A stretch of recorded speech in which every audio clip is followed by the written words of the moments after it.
If you're experiencing login errors on Venmo, follow these steps to troubleshoot and resolve the issue effectively. Step 1. Check your internet connection. Ensure that your device is connected to a stable internet connection. Try switching between Wi-Fi and mobile data to see if the issue persists. Step 2. Update the app. Make sure you are using the latest version of the Venmo app. Go to your device's app store, search for Venmo, and update if a new version is available. Step 3. Reset your password. If you can't remember your password or think it might be incorrect, use the Forgot Password option on the login screen to reset it. Follow the prompts to create a new password. Step 4. Clear app cache. If you're using an Android device, go to your settings, find the Venmo app, and clear the cache. This can help resolve any temporary issues that might be causing login errors. Step 5. Contact Venmo support.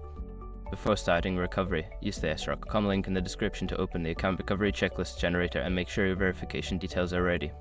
By following these steps, you should be able to resolve any login errors on Venmo. If problems persist, don't hesitate to seek help from their support team.